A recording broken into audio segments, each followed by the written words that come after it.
1 Samuel chapter 2.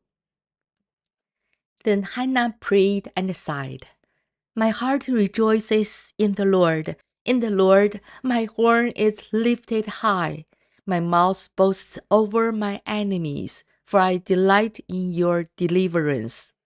There is no one holy like the Lord. There is no one beside you.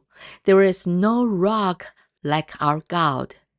Do not keep talking so proudly, or let your mouths speak so arrogant.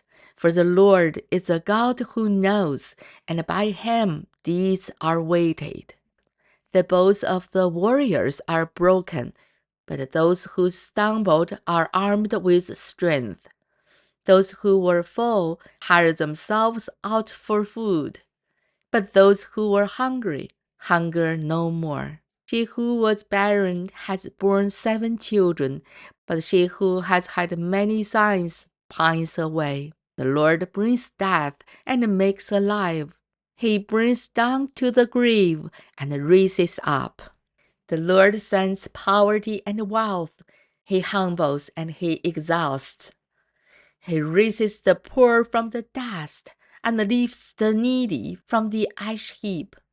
He seats them with princes and has them inherit a throne of honor. For the foundations of the earth are the Lord's. Upon them he has set the world. He will guard the feet of his saints, but the wicked will be silenced in the darkness. It is not by strength that one prevails. Those who oppose the Lord will be shattered. He will thunder against them from heaven.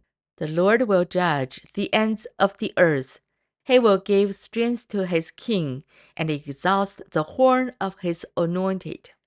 Then Elkanah went home to Ramah, but the boy ministered before the Lord under Eli the priest. Eli's sons were wicked men. They had no regard for the Lord. Now it was the practice of the priests with the people that whenever anyone offered a sacrifice, and while the meat was being boiled, the servant of the priest will come with a 3-pronged fork in his hand. He would plunge it into the pan, or kettle, or cauldron, or pot, and the priest would take for himself whatever the fork brought up. This is how they treated all the Israelites who came to Shiloh. But even before the fat was burned, the servant of the priest would come and say to the man who was sacrificing, "Give the priest some meat to roast. He won't accept boiled meat from you, but only raw." If the man said to him, "Let the fat be burned up first, and then take whatever you want," the servant would then answer, "No, hand it over now. If you don't, I'll take it by force." The sin of the young man was very great in the Lord's sight, for they were treating the Lord's offering with contempt. But Samuel was ministering before the Lord, a boy wearing a linen ephod. Each year his mother made him a little robe and took it to him when she went up with her husband to offer the annual sacrifice. Eli would bless Elkanah and his wife, saying, "May the Lord give your children by this woman to take the place of the one she prayed for, and give to the Lord." Then they would go home. And the Lord was gracious to Hannah. She conceived and gave birth to 3 sons and 2 daughters. Meanwhile, the boy Samuel grew up in the presence of the Lord. Now Eli, who was very old, heard about everything his sons were doing to all Israel, and how they slept with the women who served at the entrance to the tent of meeting. So he said to them, "Why do you do such things? I hear from all the people about these wicked deeds of yours. No, my sons, it is not a good report that I hear, spreading among the Lord's people. If a man against another man, God may mediate for him. But if a man sins against the Lord, who will intercede for him?" His sons, however, did not listen to their father's rebuke, for it was the Lord's will to put them to death. And the boy Samuel continued to grow in stature and in favor with the Lord and with men. Now a man of God came to Eli and said to him, This is what the Lord says. Did I not clearly reveal myself to your father's house when they were in Egypt under Pharaoh? I chose your father out of all the tribes of Israel to be my priest, to go up to my altar, to burn incense, and to wear an ephod in my presence. I also gave your father's house all the offerings made with fire by the Israelites.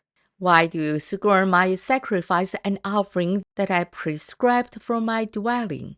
Why do you honor your sons more than me by fattening yourselves on the choice parts of every offering made by my people Israel?